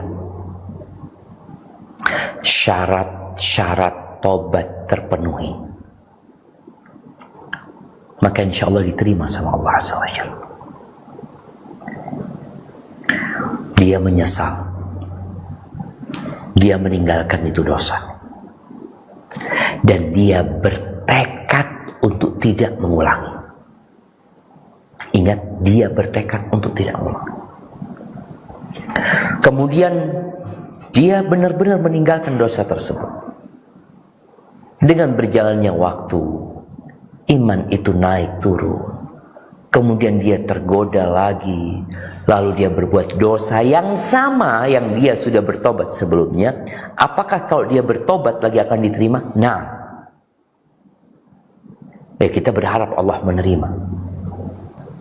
Jadi ketika Rasul SAW menyebutkan bagaimana besarnya rahmat Allah Azza wa Jalla, Allah berfirman tentang seorang hamba, adnaba abdi dzamban, ada seorang hambaku berbuat dosa. Lalu dia mengatakan, ya Rabbi inni asabtu dzamban, ya Allah aku berbuat dosa, ya Allah faghfir, diampuni aku ya Allah. Apa kata Allah? Alima abdi anna lahu rabban ya'khudhu bidzambi wa yaghfir. Hambaku tahu dia punya Tuhan yang memberikan hukuman atas perbuatan dosa dan mengampuni dosa. Lalu dia berbuat dosa lagi, lalu dia minta ampun lagi. Lalu Allah katakan, hambaku tahu dia punya Tuhan yang mengampuni dosa dan memberikan hukuman. Terus dia berbuat dosa, kemudian dia bertobat lagi sama Allah Azza wa Jalla. Lalu Allah katakan, hendaklah dia berbuat semau dia selama dia bertobat kepada Allah dan kembali kepada Allah Azza wa Jalla. Intinya, jangan sampai engkau dibisiki oleh syaitan, berhenti bertobat. Kadang-kala syaitan mengatakan, engkau tobatnya main-main, engkau ahsan jangan tobat dulu, nanti kalau benar-benar udah berhenti baru engkau tobat. Ini bisikan syaitan. Tatkala engkau berbuat dosa, segera bertobat, karena kita nggak pernah tahu apakah besok kita akan hidup. Tapi syaitan ingin kita menunda tobat kita. Tobatlah sekarang. Terus gimana kalau besok berbuat dosa? Entah besok itu milik Allah. Boleh jadi malam ini kita meninggal dunia. Tapi niatkan untuk tidak berbuat dosa. Niatkan. Barakallahu fiik. Nah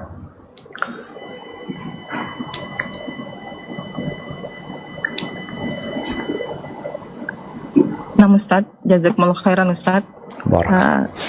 Untuk pertanyaan berikutnya Ustadz. Assalamualaikum warahmatullahi wabarakatuh. Waalaikumsalam warahmatullahi wabarakatuh.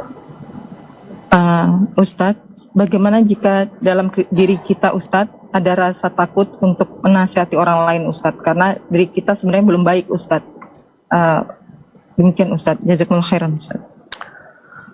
Ahibati fillah.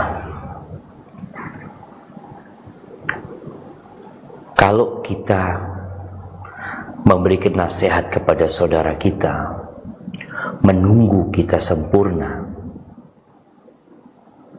maka kita tidak akan pernah memberikan nasihat kepada orang lain.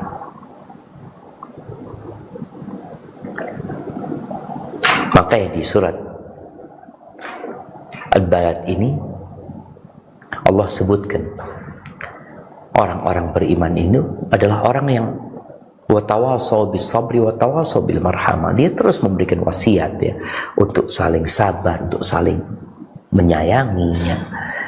Tetap ahibati fillah, kita perlu takut karena kita masih punya dosa. Rasa takut ini mengantarkan kita untuk mohon ampun sama Allah. Rasa takut ini mendorong kita untuk berdoa minta kekuatan sama Allah Azza wa Jalla. Tapi jangan sampai rasa takut ini membuat kita membiarkan kemungkaran. Tapi gimana Ustaz? Ana sendiri belum Ustaz. Iya, engkau belum. Tapi kalau engkau membiarkan kemungkaran, double dosamu.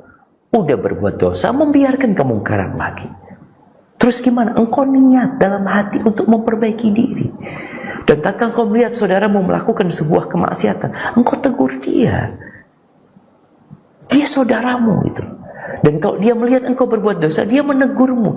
Inilah yang namanya watawasau, saling bertegur. Insya Allah dengan cara seperti itu, yang pertama kita akan semakin kuat. Yang kita juga berharap kepada Allah, kita bukan menjadi orang yang pura-pura baik. Artinya ketika kita menegur saudara kita bukan ingin kelihatan baik sama dia. Kita sampaikan kepada dia, ana masih banyak dosa.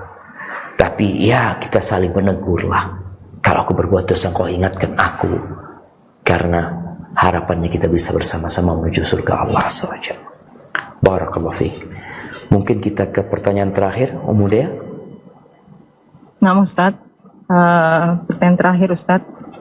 Ustadz, minta motivasinya Ustadz. Bagaimana cara menguatkan hati Ustadz ketika futur Ustadz? Misalnya malasnya untuk datang-datang kajian atau dalam menghafal Ustadz. Demikian Ustaz. Jazakumullah khairan Ustaz. Barakallahu fi. Datang itu malas ya, datang. Makanya tiap pagi Nabi SAW itu mengatakan, Allahumma inni a'udzubika minal kasali. Ya Allah, aku berlindung kepada Rabbi inni a'udzubika minal kasali wa su'il kibar. Ya Allah, aku berlindung kepadamu dari malas ya Allah. Pagi kita baca, sore kita baca. Rasa malas itu harus membuat kita bergantung sama Allah. Karena ada sebagian kita yang jadi ujub dengan semangat dia orang yang rajin, taat, hati-hati. Itu Allah loh yang menggerakkan. Sehingga untuk memotivasi kita, pertama kita minta sama Allah Azza wa Jalla supaya dilindungi dari sifat malas. Yang kedua, perlu ada perjuangan. Orang yang malas setelah subuh ya, dia kalau setelah subuh itu ngantuk, tidur, dia tidur kalau di atas ranjang. Terus gimana? Ya engkau perlu beranjak dari tempat tidur. Engkau keluar sudah, cari kegiatan. Kalau tadi dikatakan, ya Allah malas mau datang kajian, enggak, bismillah, berangkat ya Allah, bantu hamba, berangkat. Anak kadang-kala merasakan ya, pas mau sholat, anak udah keluar rumah, udah naik motor, anak lihat gerimis, nanti hujan deras, nggak bisa pulang ya, macam-macam. Ada bayangan seperti itu, padahal belum, masih gerimis. Ada, bismillah, harus dipaksain. Jadi kita perlu berjuang. Setelah tadi berdoa bergantung sama Allah, kita perlu berjuang, memaksa. Dan setelah dipaksa, insya Allah lama-kelamaan semangat lagi itu. Nanti datang ke tempat kajian, kita ngelihat yang lebih tua, kita ngelihat yang lebih jauh rumahnya, kita ngelihat yang lebih kecil, ya Allah pada semangat semua. Itu insya Allah akan menumbuhkan semangat di diri kita. Sekali lagi, seperti tadi yang disampaikan, kalau engkau merasa lemah, minta bantuan dari Allah, baca kata Nabi SAW, Allahumma a'inni ala syukrika wa dzikrika wa husni ibadatik. Itu yang dapat Anda sampaikan, kurang lebihnya mohon maaf. Subhanakallahumma bihamdika asyhadu an la ilaha illa anta astaghfiruka wa atubu ilaik. Assalamualaikum warahmatullahi wabarakatuh.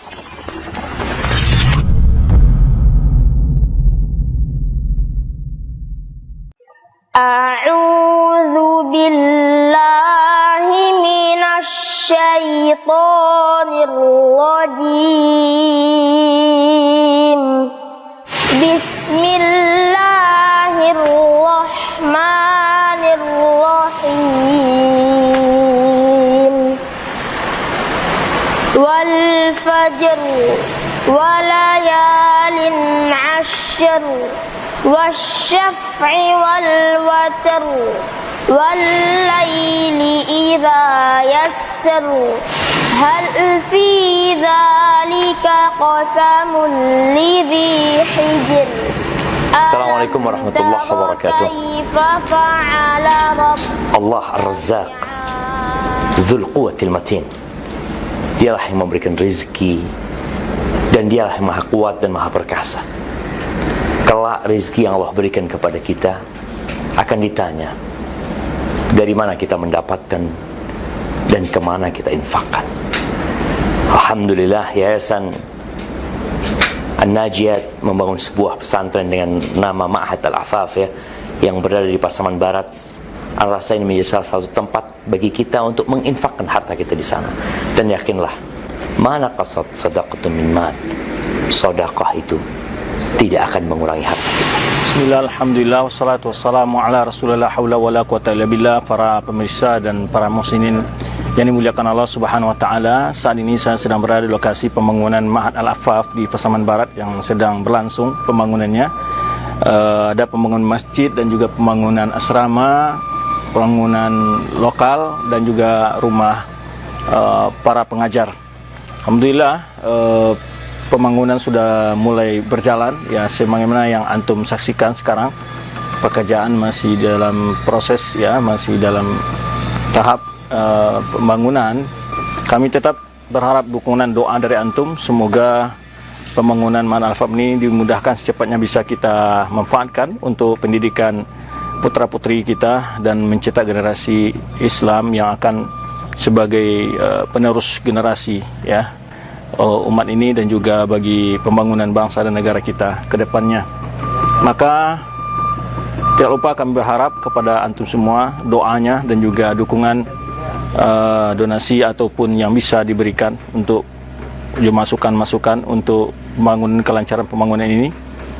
Dan kami juga mengucapkan terima kasih banyak jazakumullah khairan bagi para donatur yang telah menyisakan sebagian hartanya untuk mendukung pembangunan Ma'had Al-Afaf ini, di mana membutuhkan dana dukungan ya, walaupun dana utamanya datang dari seorang muhsinin atau donatur dari negara Kuwait, namun ada dana pendamping untuk kesempurnaan dari dana utama yang telah direncanakan di dalam sebuah program ini. Saudara-saudari kaum muslimin dan muslimat, saya Abu Zubair Hawari dari Pekanbaru. Bersama video ini saya ingin mengetuk pintu hati kaum muslimin dan muslimat untuk bersama-sama berjuang membantu pembangunan pondok pesantren Al-Afaf di Pasaman yang dibina oleh Ustadz Dr. Ali Musri Semjan dan juga Ustadz Desman Caniago. Nah, pondok pesantren adalah benteng anak-anak kita, tempat mereka dibina, dididik menjadi generasi-generasi muslim yang bertakwa dan istiqomah. Saat ini pondok pesantren Al-Afaf masih membutuhkan uluran tangan para donatur untuk menyelesaikan pembangunan. Apabila Anda, saya, kita semua bersama-sama, insya Allah menjadi ringan. Sedikit yang engkau infakkan, maka berlipat ganda di sisi Allah Subhanahu wa Ta'ala. Tinggalkan jejakmu di dunia, engkau wafat, pahala masih mengalir terus karena sedekah jariahmu. Ayo mari berinfak untuk pembangunan pondok pesantren. Amman hadzal ladzi yarzuqukum in amsaka. Assalamualaikum warahmatullahi wabarakatuh. Alhamdulillahirabbil alamin wassalatu wassalamu ala asyrafil anbiya'i wal mursalin wa ala alihi wa sahbihi ajmain. Amma ba'd. Kaum muslimin dan muslimat dimuliakan Allah Subhanahu wa taala, Yayasan An-Najah Pasaman Barat sedang membangun sebuah komplek pendidikan yaitu Ma'had Al-Afaf Yayasan Najah Pasaman Barat. Alhamdulillah pembangunan ini membutuhkan biaya yang sangat besar. Yang kita memang ada bantuan, tapi kita harus mengumpulkan dana pendamping yaitu 5 miliar. Maka oleh karena itu kita mengajak pemirsa yang dimuliakan Allah Subhanahu wa taala, mari kita bersama-sama untuk mensukseskan pembangunan ini dan mencukupi kekurangan yang ada. Semoga Allah Subhanahu wa taala memberikan balasan yang berlipat ganda. Kirimkan wakaf dan donasi Anda ke nomor rekening yang tertera di layar kaca Anda. Terima kasih banyak. Wassalamualaikum warahmatullahi wabarakatuh. Assalamualaikum warahmatullahi wabarakatuh. Amman hadzal ladzi yarzuqukum in amsaka rizqahu bal lajju fi 'utuwwin wa nufur. Afaman yamshi mukibban 'ala wajhihi ahda amman yamshi sawiya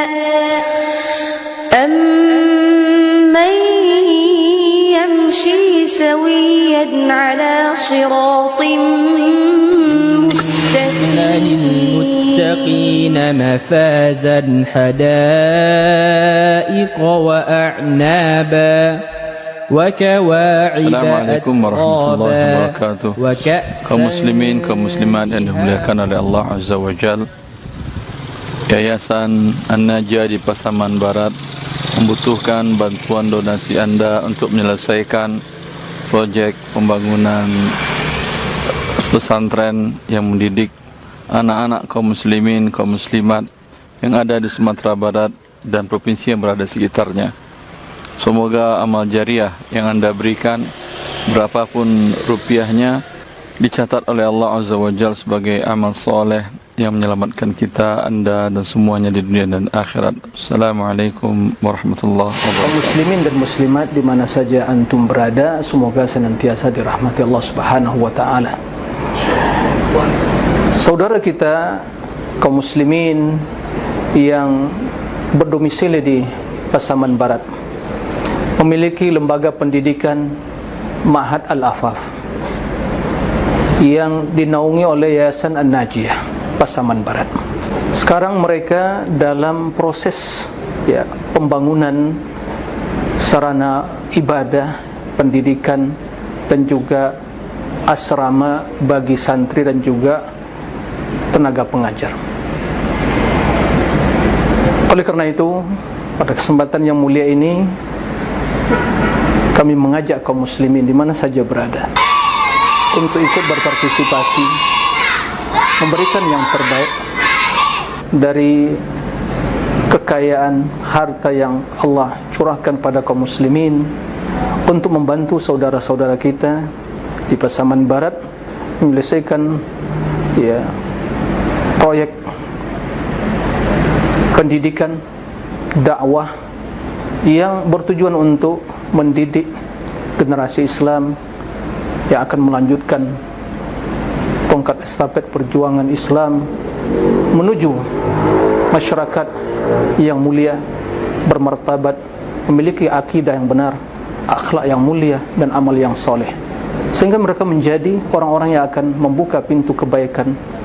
Mari kita bersama-sama ta'awun lil birri wat taqwa untuk mensukseskan proyek pembangunan Ma'had Al-Afaf Yayasan An-Najiyah di Pasaman Barat. Semoga Allah Azza wa Jalla membalas yang sedikit dari harta yang kaum muslimin donasikan, membalasnya dengan berlipat ganda yang akan menjadi tabungan akhirat kita semua di akhirat kelak.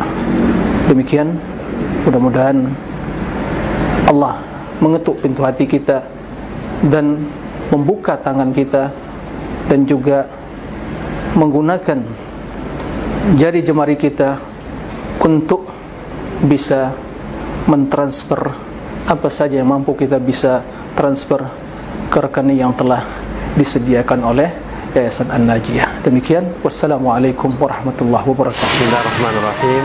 Assalamualaikum warahmatullahi wabarakatuh. Alhamdulillah rabbil alamin, wassalatu wassalamu ala asrafil anbiya'i wal mursalin, nabiyyina wa rasulina Muhammadin wa ala alihi wa ashabihi wa man tabi'ahum bi ihsanin ila yaumiddin. Saudara-saudari kaum muslimin, kaum muslimat dimanapun berada, yang semoga senantiasa dirahmati dan dimuliakan oleh Allah Subhanahu wa taala. Kita hidup di dunia dalam proses perjuangan dengan segala yang kita miliki, dengan tenaga, dengan waktu, dengan harta. Dan dengan harta, Al-Quran banyak berbicara, menganjurkan, mendorong kita untuk menyediakan harta kita, mempergunakan harta kita, walau seminimal berapapun kita punya. Kita diperintah oleh Nabi SAW untuk menjauh dari neraka. Kata Nabi, fattaqun nar walau bisyikki tamrah. Takutlah neraka walau hanya dengan sebelah dari satu butir kurma yang kamu punya. Sementara di sini saudara-saudara kita di Pasaman Barat ada sebuah pondok pesantren Al-Afaf di bawah Yayasan An-Najiyah, sedang proses pembangunan yang luar biasa yang nanti akan berkumpul di sana generasi muda kaum muslimin untuk belajar agama, untuk mengenali Allah, mengenali agama Islam, mengenali nabinya, kemudian mereka mengajarkan kepada yang lainnya. Dan sangat menarik bagi orang yang beriman untuk menyisihkan hartanya sementara mereka membutuhkan bantuan dari kaum muslimin. Maka saya, Aspri Rahmat Azai, menghimbau semua, siapapun kaum muslimin dimanapun berada, untuk bekerja sama, nata'awun 'alal birri wat taqwa, dengan saudara-saudara kita di sana, sehingga harta kita nanti akan kita lihat buktinya di mana Allah Subhanahu wa taala akan memperbanyaknya di hari akhirat. Bahkan satu butir kurma akan bisa menjadi sebuah gunung yang besar. Maka mari Jangan ditunggu lagi kesempatan untuk kita berbagi. Nata'awan al-birri wa taqwa. Semoga Allah Subhanahu wa taala menerima amal ibadah kita, dan semoga Allah mengikat antara kita dengan jalan-jalan yang seperti ini dalam iman dan taqwa. Waffaqani Allahu wa iyyakum lima fihi ridha. Wa sallallahu wa sallam wa baraka wa an'am ala nabiyyina wa rasulina Muhammad wa ala alihi wa ashabihi wa man tabi'ahum bi ihsanin ila yaumiddin. Wassalamu alaikum warahmatullahi wabarakatuh. Bismillahirrahmanirrahim. Alhamdulillah wassalatu wassalamu ala Rasulillah wa ala alihi wa sahbihi wa man wala wala haula wala quwwata illa billah, amma ba'd. Kaum muslimin dan muslimat rahimana wa rahimakumullah. Allah Azza wa Jalla berfirman, "Wa man ahsanu qawlan mimman da'a ila Allah wa 'amila salihan wa qala innani minal muslimin." Siapa yang lebih baik perkataannya dari orang yang mengatakan bahwa aku beriman kepada Allah, kemudian mengajak kepada jalan Allah Subhanahu wa taala dan mengatakan aku termasuk orang yang berserah diri. Dan di antara cara dan metode terbaik untuk mendakwahkan adalah mengarahkan, mendidik anak-anak kaum muslimin untuk diajarkan agama dan juga ilmu-ilmu kepada mereka. Mereka adalah pemuda yang siap mengemban tugas dan bisa lebih baik dari generasi sebelumnya. Pesantren Al-Afaf, Yayasan An-Najiyah Pasaman Barat berkomitmen untuk merealisasikan hal itu. Kini mereka dengan beberapa tenaga pengajar dan juga dipimpin oleh Ustadz Disman dan juga Ustadz Ali Misri Semjan Putra berusaha untuk merealisasikan cita-cita tersebut. Pembangunan pesantren sudah mulai bergerak dengan beberapa partisipasi, kontribusi dari kaum muslimin, para donatur. Maka kami juga membuka kesempatan mengajak kepada kaum muslimin untuk turut serta mengambil bagian dari jatah akhirat tersebut. Semoga Allah Azza wa Jalla menjadikan harta kita semua menjadi lebih berkah, berkembang, dan bisa kita bawa menghadap Allah Subhanahu wa taala. Wallahu a'lam bissawab. Sallallahu wasallam wa baraka ala abdihi wa rasulih Muhammad wa ala alihi wa sahbihi ajma'in. Walhamdulillahi rabbil alamin. أمن هذا الذي يرزقكم إن أمسك رزقه بل لجوا في عتو ونفور أفمن يمشي مكبا على وجهه أهدى أمن يمشي سويا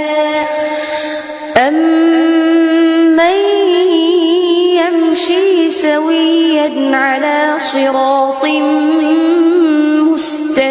مستقيم.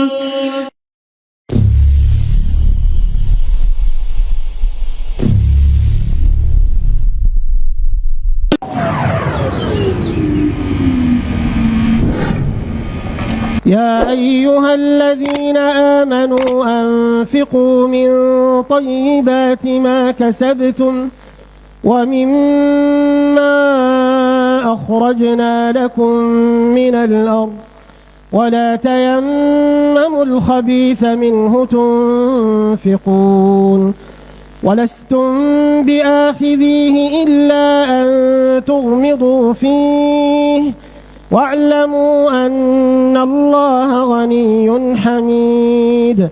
الشيطان يعدكم الفقر ويأمركم بالفحشاء والله يعدكم مغفرة منه وفضلا والله واسع عليم. يؤتي الحكمة من يشاء ومن يؤت الحكمة فقد أوتي خيرا. Bismillahirrahmanirrahim. Alhamdulillahirrabbilalamin. Wassalatu wassalamu ala rasulillah Muhammadin wa ala alihi wa sahbihi wa mawala wa ba'd. Hari ini saya berkesempatan berkunjung ke Pasaman, dan siang ini kita bisa mengunjungi televisi Najiyah. Masya Allah Ta'ala, televisi ini sudah banyak memberikan manfaat kepada Islam dan kaum muslimin yang ada di Pasaman secara khusus dan wilayah-wilayah sekitarnya secara umum. karena televisi ini sudah pakai satelit sehingga bukan hanya mereka di Sumatera yang bisa menikmatinya, bahkan di luarnya mereka juga bisa menikmatinya. Ada hal yang penting kita sampaikan kepada para pemirsa. Ternyata untuk operasional kegiatan televisi ini tidak kurang 45 juta harus mereka keluarkan setiap bulan, dan donasi yang terkumpul tidak lebih dari 15 juta. Maka saya mengetuk kepada para pemirsa Najia TV dan yang lainnya untuk bisa menemani donasinya kepada televisi ini sehingga kegiatan yang mereka laksanakan bertambah lebih lancar di hari-hari mendatang insyaallah ta'ala. Demikian sedikit yang bisa kita sampaikan. Wassalamualaikum warahmatullahi wabarakatuh.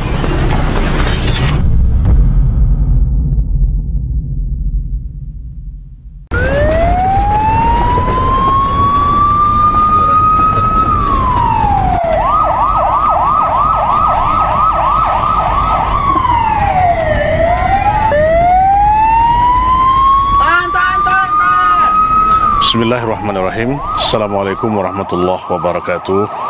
Sahabat Najia TV, kaum muslimin dan muslimat, al-mutabari'in wal mutabari'at dimanapun antum berada, azidillahu wa yakum jami'an. Ana Abu Ziyad Desman, Ketua Yayasan Najia Pasaman Barat.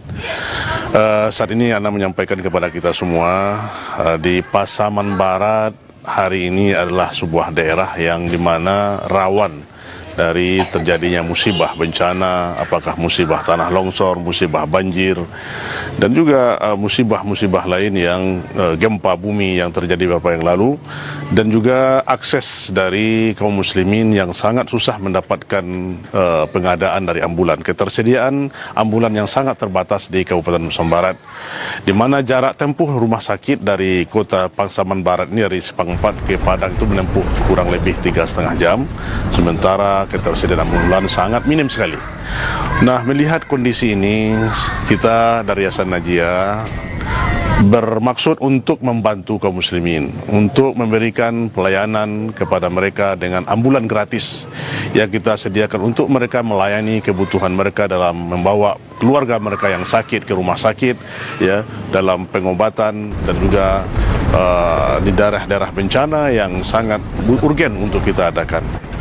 Maka ini sangat membutuhkan bantuan kita semua yang telah kita anggarkan hari ini kurang lebih dari 260 juta anggaran yang akan kita siapkan untuk pengadaan ini, dan sekarang sudah terkumpul 10 juta rupiah. Kami mengajak pemirsa semua, mari kita bersama-sama untuk berta'awun alal birri, infakkan harta yang kita miliki ini untuk donasi pengadaan ambulan gratis yang kita adakan dari Yayasan Najia.